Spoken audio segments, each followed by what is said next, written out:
Viendo el tema del propósito en sí mismo, solamente el propósito.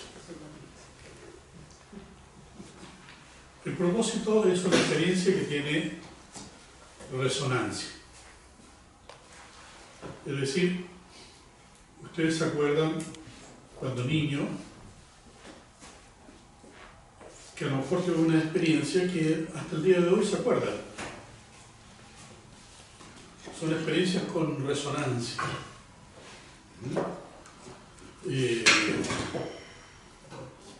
El amor muy grande de una abuelita, ¿no? Una amistad, etc. Son experiencias con resonancia. Y el propósito lo que busca es eso, ¿no? Experiencias que tengan resonancia. No son cositas así que uno las experimenta y se olvida a los 2 días o a las 2 horas, sino que tienen resonancia. Vienen desde un deseo profundo, un deseo interno muy profundo.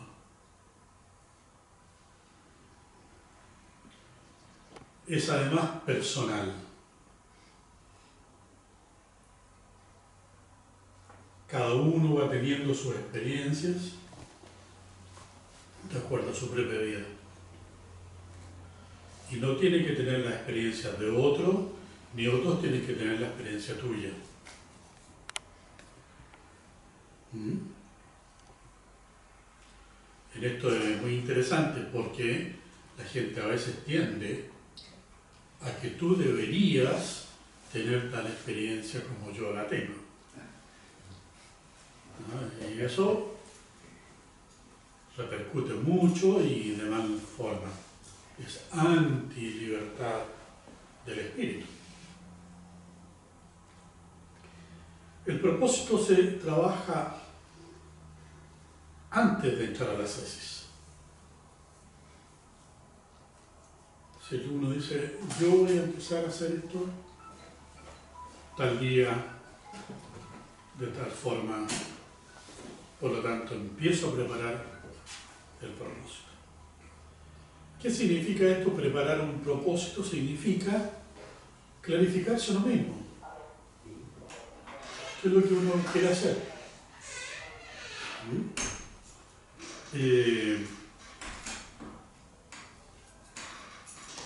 Y a la medida que uno va clarificando, el propósito va tomando centro. Siempre centro es aquello que, pase lo que te pase, tú mantienes tu propósito. Por eso se llama centro.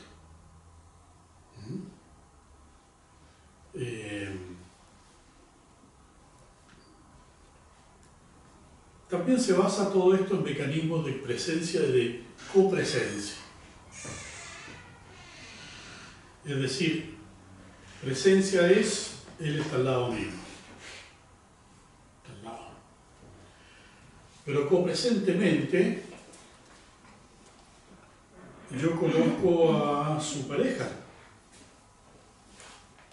Por lo tanto, cuando lo veo a él, me acuerdo de su pareja. Eso es la copresencia. Entonces una persona viene, supongamos, a comprar empanada a 2 cuadras de aquí y no tiene copresencia de ascesis cuando está comprando la empanada. Pero resulta que cuando llega al parque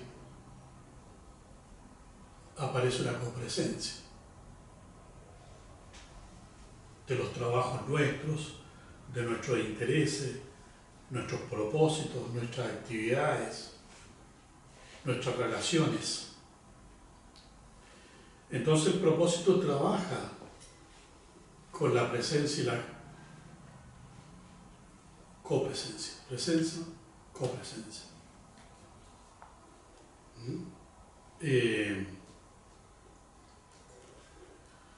Ustedes antiguamente se acuerdan que, y todavía alguna gente colga cositas en el espejo retrovisor del auto, ¿cierto? El collarcito de la polola, algo que le traiga alguna copresencia. Este simbolito que trajo de un viaje y que le recuerda un buen momento. Las cosas que uno guarda, los recuerdos, son todas cosas para mantener copresencia. Entonces el registro, el propósito también puede buscar su copresencia.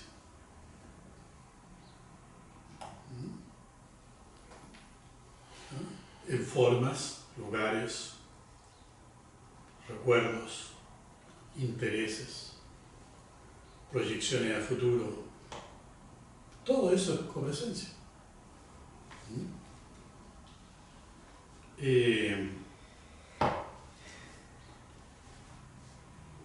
Esto también tiene direcciones. Entonces, tu propósito puede ser muy dirigido para tu trabajo personal.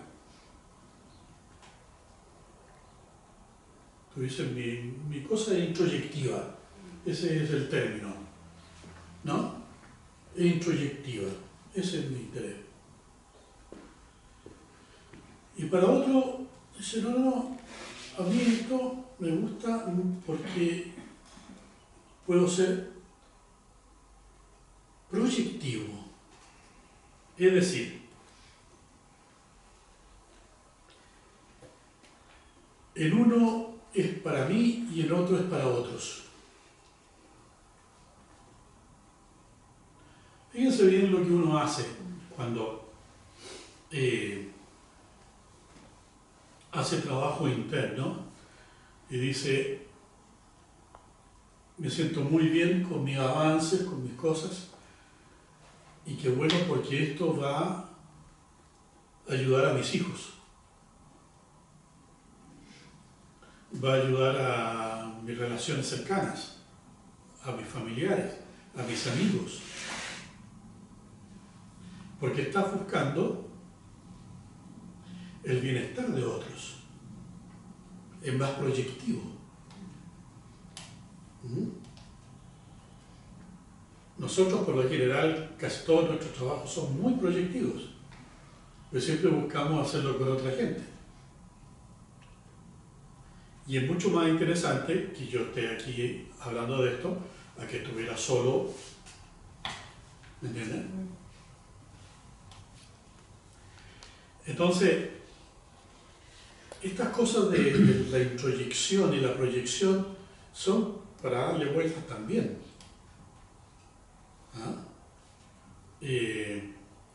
Hay grandes proyecciones.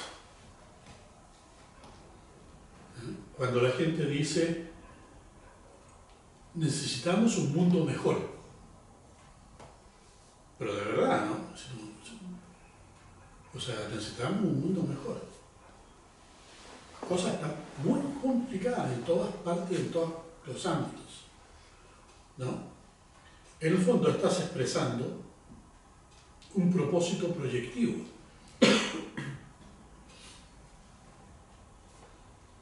El propósito introyectivo es aquel que tiene que ver con tu desarrollo.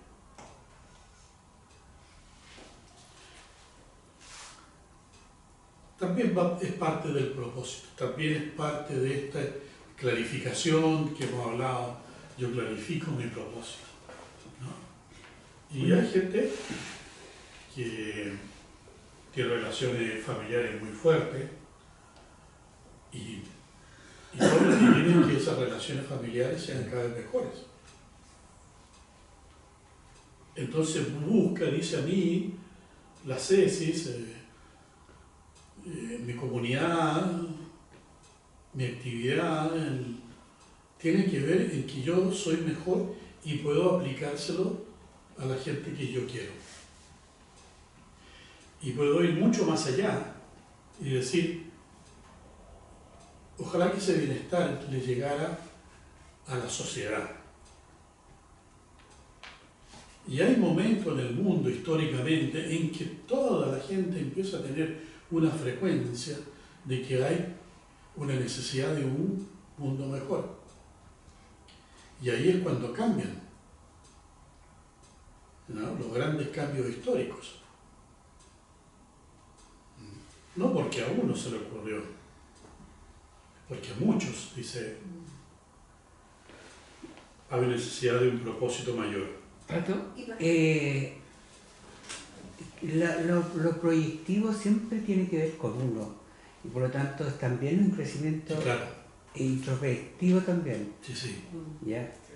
Eso es una cosa. Y la otra cosa es, ¿qué pasó con el 18 de octubre? ¿Con qué? 18 de octubre.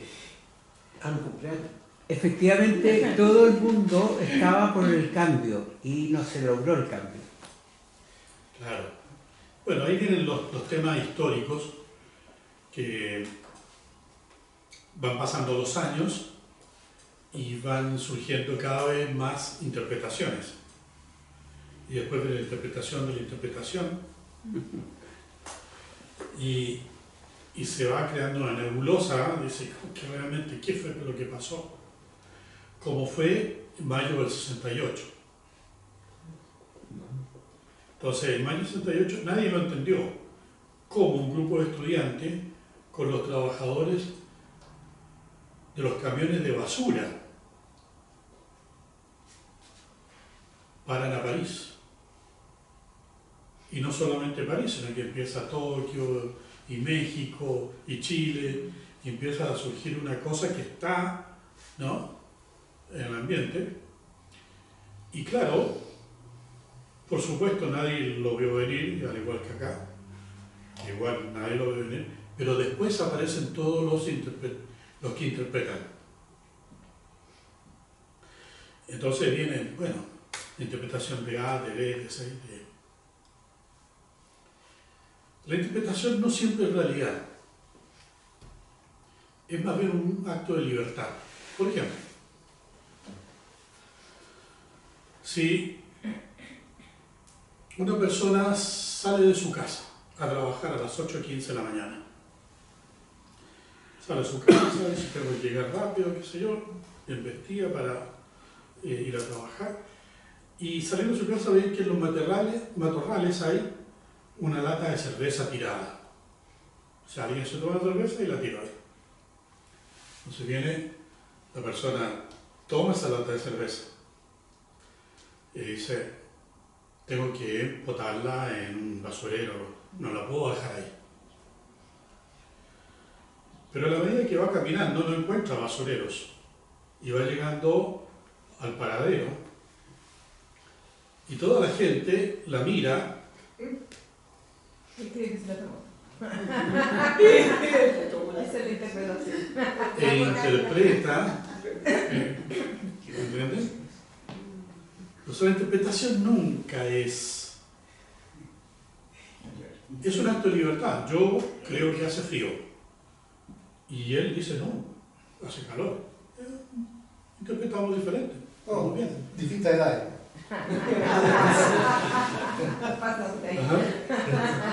Pero se entiende, ¿no? Sí.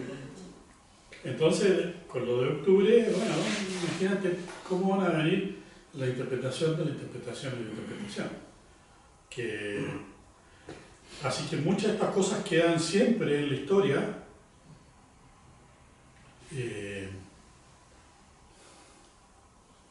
Y ese otro tema. Muy interesante. ¿Qué es lo que es la verdad, la realidad? ¿No? Sí, me hace recordar a Jorge Baradit, que hizo videos de unos libros que escribió de distintos personajes de la historia de Chile, y saca cada cosa que uno nunca se lo imaginó porque no está acostumbrado a una interpretación. Claro, ahí tiene. Y Van a ver. sin ir más lejos, la historia la pueden interpretar aquellos que piensan de derecha como que los piensan de izquierda. Por ejemplo. Por lo tanto, hay distintas miradas. Por supuesto. Los ganadores y los vencidos. O puede ser de distintos lados. Pero lo importante es que la introyección tiene que ver con algo propio y la proyección tiene que ver con algo concomitante que tiene que Así ver es. con los cambios. Así es. En un momento, cada uno verá que será momento de trabajar uno personalmente muy fuerte en uno mismo. Habrán algunas cosas que quieres trabajar. Y en un momento, quieres hacerlo para otros. Pero eso significa que... No es uno u otro, ¿ah? Uno no excluye al otro. Estamos hablando de direcciones. Pero eso significa que yo tengo más de un propósito. Y no. Tiene más bien un propósito ¿Mayor? mayor, más complejo. O sea, tengo un propósito mayor de los cuales puedo tener propósitos pequeños para llegar a mi propósito mayor. Claro. No, ya, O sea, todo esto tiene mucho sentido común. Hay que buscar como los ejemplos en la vida común. Uno tiene familiares, abuelos, tíos, que fueron muy buenas personas, pero nunca se preocuparon más que de ellos y de la abuela. Punto. Estaban centrados en eso fue su vida, estuvo bien. De repente tiene un tío que, no sé, iba a buscar comida para la gente que no tenía comida, que le gustaba participar en todos los cosas de caridad, de ayuda, desastres, y tú dices, siempre en eso, siempre en eso. Pues obviamente su propósito era más proyectivo, ¿no? Entonces eso es lo que uno va definiendo.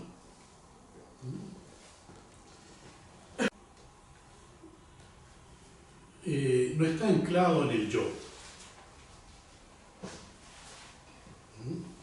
Es un poquito difícil explicar esto, ¿no? Pero el yo no le interesa mucho el propósito. Propósito, o sea, el yo está en su vida cotidiana y en la vida cotidiana están los ensueños de la vida cotidiana. ¿No? Tener más dinero, etcétera, todas las cosas que uno quiere tener.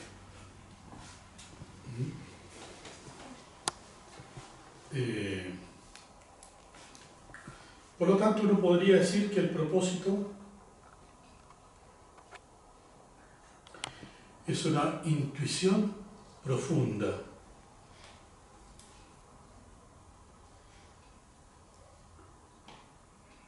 Algo que sale de adentro intuitivamente.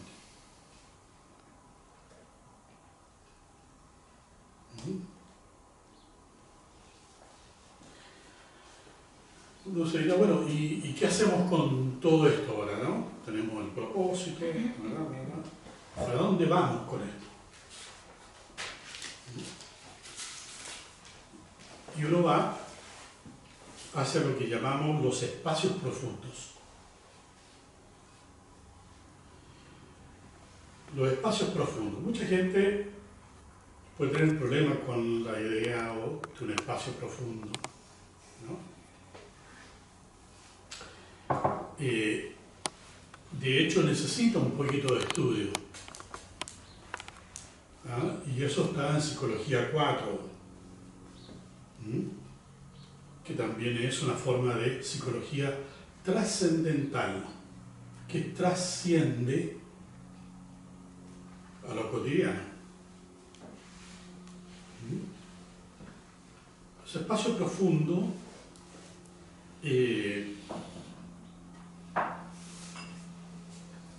es también lo que se le llama un espacio o un tiempo sagrado. Sagrado a diferencia de cotidiano. Entonces una persona, volviendo siempre hasta cosas del sentido común. Uno trabaja todo el día en los espacios cotidianos. Día martes tienes tu reunioncita de comunidad, mensaje, etc. Cierra los ojos, tiene una experiencia de fuerza. Y en un momento experimentas algo que no estaba en el día, algo diferente. Y es porque tocaste un espacio y un momento sagrado. No cotidiano. Una comprensión lejana te llega. Una resolución personal que buscabas aparece.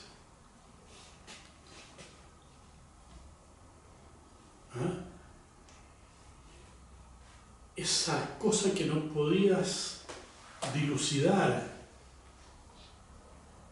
ahora te aparece muy claro cómo actuar.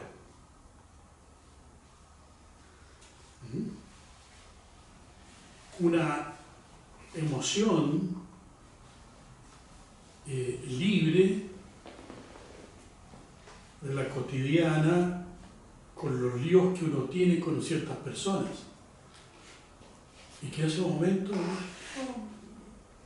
después de todo, no tiene ninguna importancia. ¿Y cómo uno llegó a esa realidad que estamos desde el principio hablando?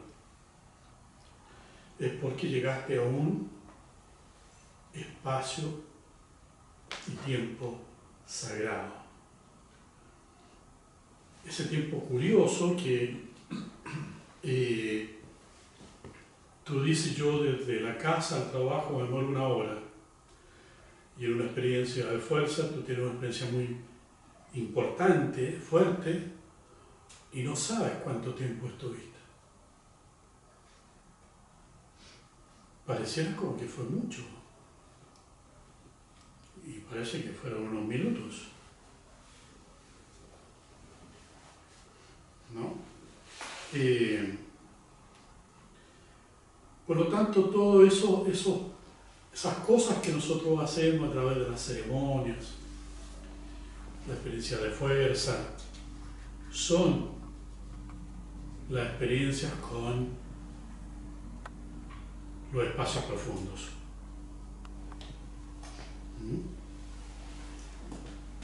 Al ver uno esa realidad o al experimentar esa realidad, uno en primer lugar tiene la experiencia. Si algo me pasó, que no me pasa cuando me subo al metro, ni me pasa cuando, ¿no? Es diferente. Entonces, empiezas a experimentar esa otra realidad.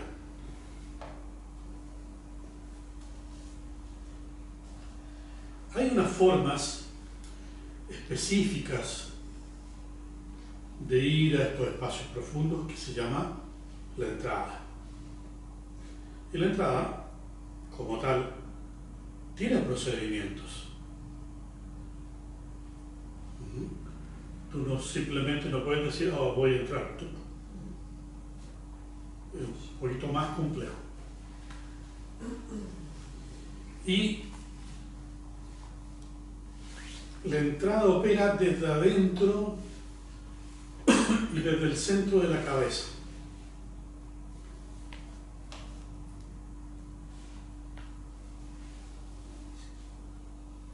Allí,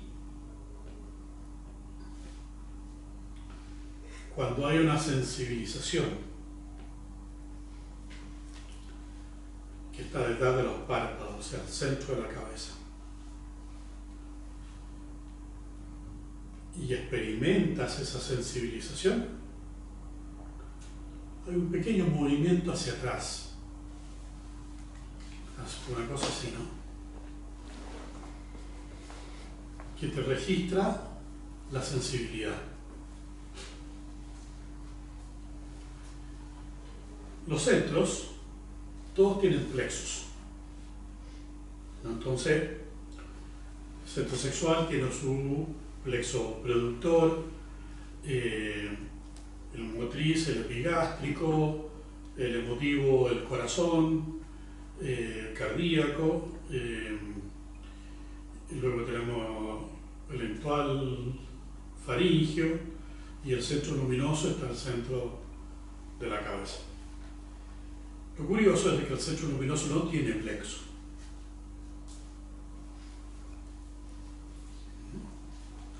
Pero se sensibiliza por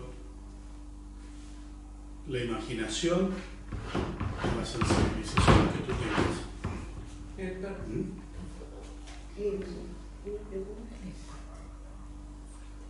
Una pregunta. Sí.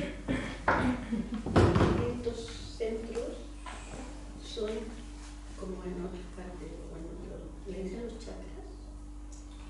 Los puedes llamar como tú quieras, diferentes culturas tienen diferentes nombres, algunos tienen más centros, otros tienen menos, otros lo ubican de forma diferente. Pero es lo mismo. Podría decirse de alguna forma que son primos, pero son exactamente lo mismo. ¿Qué lo escuché? Porque- No sé si tienen que ver con los chakras. Ah, Porque le llaman de otra forma, ¿no? Entonces, de ahí proviene la idea de nirvana, que bueno, ya nirvana se ha occidentalizado, ¿cierto? Que es básicamente el momento en que tú no estás operando con tu yo cotidiano. Eso de Patricio, el yo cotidiano. Tú tienes el yo cotidiano. Voy a un poco decir que durante el día tú tienes muchas actividades, ¿cierto? Te levantas, vas al trabajo. Yo en lo particular trabajo en terreno y no para mí quizás no es importante tener un momento especial como para hacer un ejercicio de entrada. Uno lo puede hacer en lo cotidiano. O sea, mientras estás, supongamos, manejando Caminando. o caminando. Yo lo veo un poco difícil. Yo he hecho el ejercicio, pero es algo que lo he hecho pensando en mi memoria, tratando de recordar un poema. Entonces, me lo sé de memoria, entonces voy como recitándolo en mi memoria, ¿cierto? Y ese verso me va guiando, y voy caminando, y voy sintiendo un desplazamiento de otro. Es curioso, pero no es por mucho tiempo.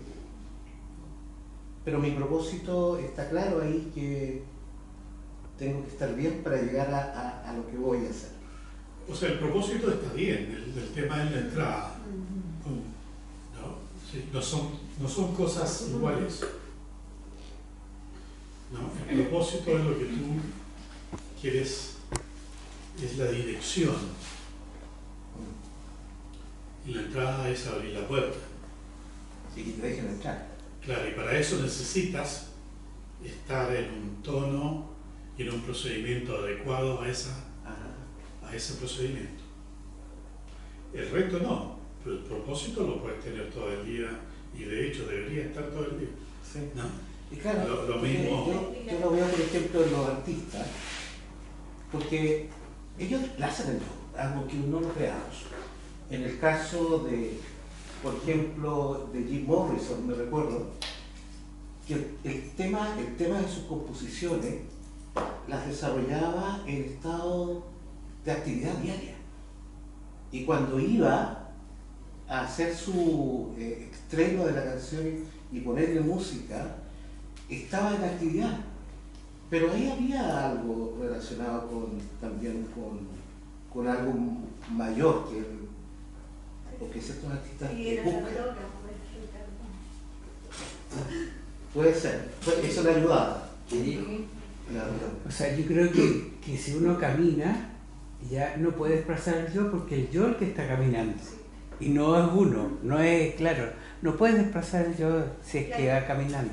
Por ejemplo, yo camino por una ciclovía generalmente todos los días. Y voy como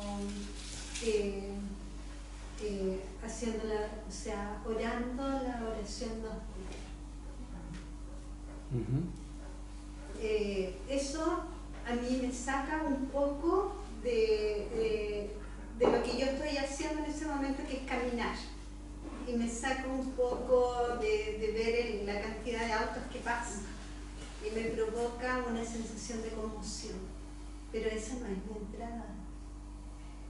Es como, yo diría que es un paso, es un escalón más, claro. Es un escalón de un estado distinto al cotidiano. Exacto. ¿Ya? Eso. Pero Bueno, no, hace un no poco. deja de ser, a mí, ¿cómo decirlo? Por ejemplo, yo tenía como 12 o 13 años, 13 años tenía. Me sucedió una situación que me conmocionó mucho, la muerte de una prima en un accidente, repentino, entonces fue algo inesperado. Fue en unas vacaciones de invierno, entonces al volver al colegio, en la clase recuerdo que la profesora, que sabía, porque mi mamá trabajaba en el colegio, se había enterado de la situación.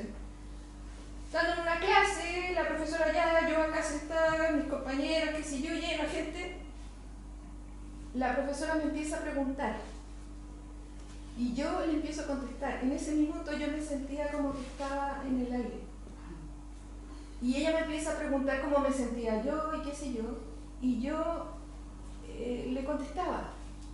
No me preguntes qué le contestaba, no tengo idea.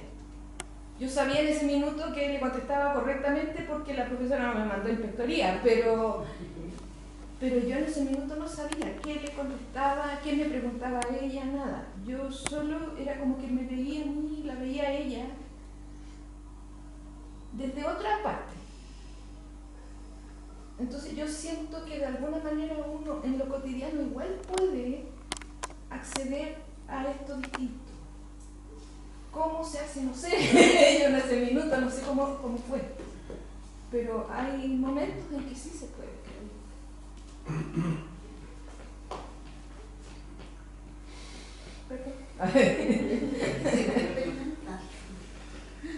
Mira, en la vida hay muchas experiencias raras, ¿no? Muchas. Hay libros sobre todo tipo de cosas, ¿no? Hay cuentos, cuentos famosos, los de Allan Poe, ¿no? Todo eso. Algunos tienen alguna base para ser explicados y algunos quedan para siempre en unas nebulosas que nadie puede explicar. A nosotros, ¿qué es lo que nos interesa? A nosotros nos interesa la claridad de la mente,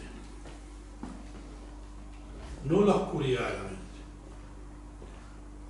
A nosotros nos interesa ser cada vez más lúcidos, cada vez más claros, y de que nuestras experiencias nos lleven a eso.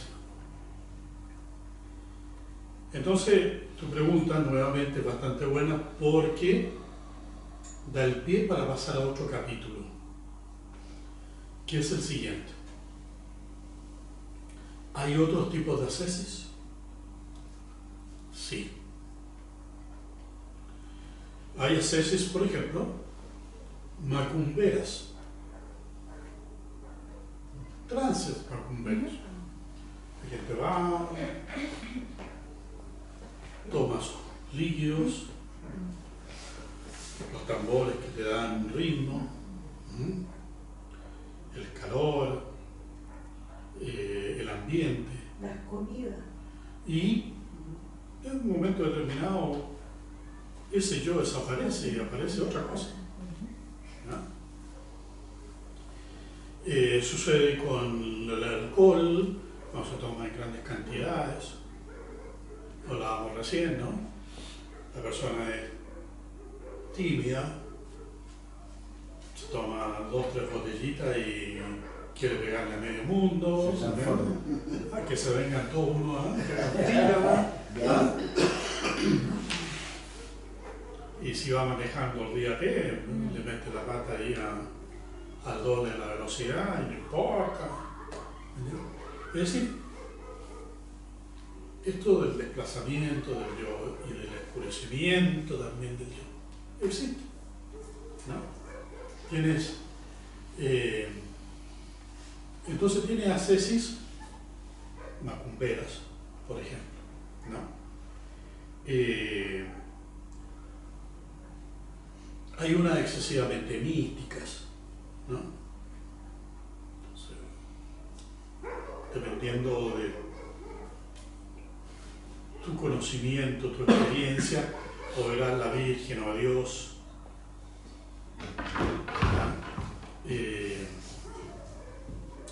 Y se van dando cosas, las apariciones, mucho de la iconografía religiosa son apariciones, ¿no? Apareció, ¿no? Y uno dice, bueno, la vio o no la vio, ¿no? O por el lado de los pueblos de la tierra, ¿no?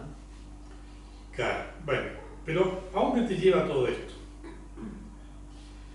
Te lleva a otro tipo de ascesis que no nos interesa, ¿no? Es una cosa que te nubla la mente, no que te la clarifica. Existen otras formas también, que son la de los medium. Entonces, siente el medium, ¿no? Sabe el medium cómo entrar en trance, sabe cómo desplazar el yo. Fíjate, sabe.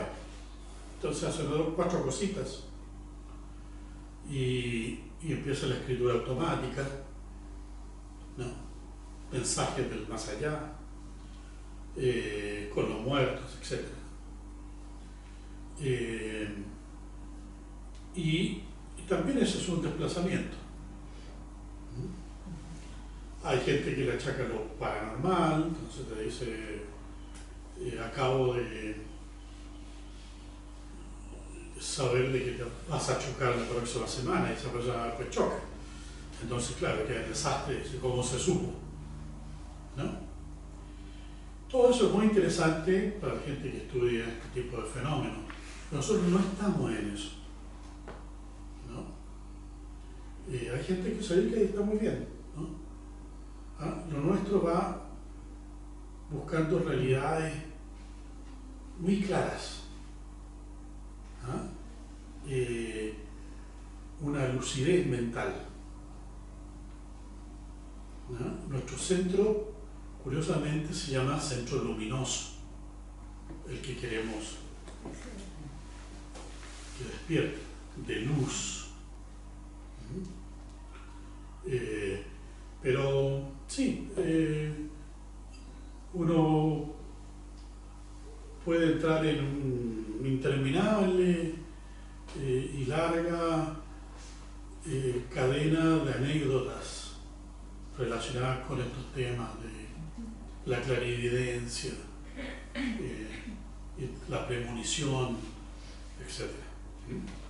Sin embargo, Patricio, disculpa, claro, todas esas cosas existen y hay libros y gente que se dedica a eso, pero sin embargo, cuando te ocurren a ti, no son ciertas señales que uno tiene que poner atención también, porque algo de realidad existe en uno mismo, ¿cierto? No sé, se me ocurre que piensas que va a ocurrir la próxima semana y ocurre, pero si yo lo veo desde el punto de vista, no para estudiar las premoniciones, sino que para ver qué hay, qué está pasando. Mira, como siempre, recién lo veíamos, ¿no? Muchas veces se confunde la gente con la simple estadística. Supongamos, si una persona acá o de otra parte que toma mucho alcohol y maneja muy rápido, entonces yo puedo decir, ese va a chocar. ¿Sí? Y lo más seguro es que choque, por estadística. ¿No? ¿Por qué? Porque está dentro de la estadística personas que chocan, que son los que toman mucho alcohol, se embriagan y manejan muy fuerte. No. Lo mismo sucede cuando tiene, no sé, un alumno y se te repite. Sí, repite porque no estudiaron todo el año. Entonces muchas veces la gente tiende como a dar premoniciones de algo que está dentro de la estadística. Entonces tú dices, tal país va a caer, y bueno, tal país va en el 70% de pobreza, ¿cómo que no va a caer?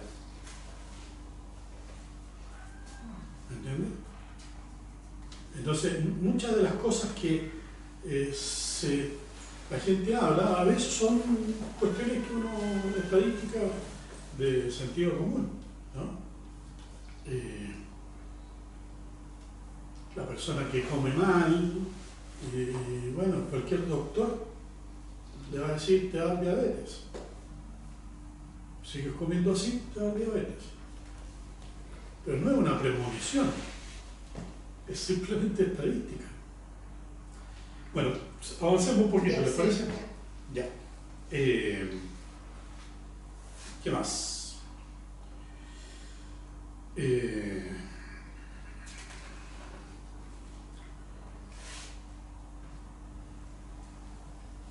Aquí vamos a entrar en lo que se llaman otras experiencias, un poco en la línea de lo virtual, ¿ya? Otras experiencias que están relacionadas con lo nuestro, en el sentido de que se le atribuye alguna característica de ascesis. Pero son otras experiencias. Por ejemplo, el chamanismo, ¿no? Entonces el chamanismo, una cosa bastante ocupada, usada mundialmente, ¿no? Chamanismos que utilizan cosas que son no tan extrañas. Antiguamente usaban mudras, que son gestos de las manos, sonidos, masajes, etc. Pero hoy día tú te sientes mal en tu casa, te dices, uy, me duele aquí, y llama al médico. Y viene el médico, te toca, dice, yo creo que estás bien, yo creo que estás bien. Se va al médico y te sientes bien. Es el efecto chamánico que se da en la vida normal, nada más científico que la medicina de hoy. Ustedes lo han visto, que sobre todo con los niños. No, que papá de aquí, llegó el médico, y lo mira el médico, no, todo bien, ¿cómo te sientes, Pedrito? Bien, ahora estoy bien. ¿No? Entonces, hay experiencias que se dan de forma, dijéramos, práctica en el mundo, ¿no? El chamanismo es de mayor complejidad cuando proviene de las tribus donde realmente hay chamanes, no los chantas de la ciudad. Estos son tipos que han dedicado su vida a la curación, etc. Muchos de esos procedimientos son muy ajenos a nosotros, ¿no? Pero existen. En otros países se utiliza mucho el dorje, que es este ícono que tiene 8 verdades, que tiene una perla central, ¿no? Y que la gente le tiene tal uso y fe que saben ocuparlo. Entonces dicen, a ver, estoy con la envidia, no, esta es una parte del Dorji. Entonces eso es una verdad, es una falsedad. Y la verdad y lo que le corresponde es admiración. Y la persona dice, ah, eso es realmente lo que corresponde. Y hace una conversión, ¿no? Que además es símbolo de la disciplina mental. Además, entre otras cosas. Pero bueno, así hay muchas cosas, ¿ah?, que hay en la vida, que además son muy simpáticas estudiarlas y leerlas. Varias de estos están en el libro que les mostré recién, ¿no? Entonces, podemos decir, como síntesis, que los progresos en la ascesis se dan por el registro del centro.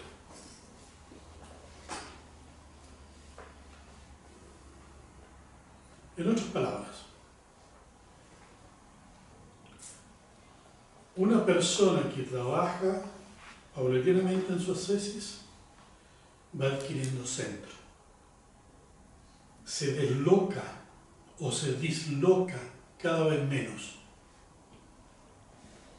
Antes solo faltaba una luz roja para que te saltara la furia. ¿No? Imagínate lo que serían problemas reales. Esta persona va tomando centro.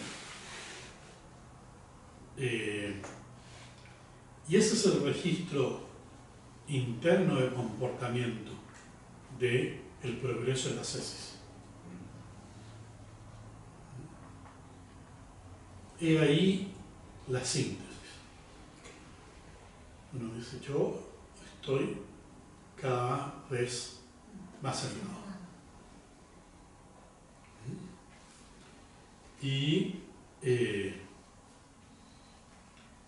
si quieren, nos pegamos el último recreo y hacemos la tercera parte.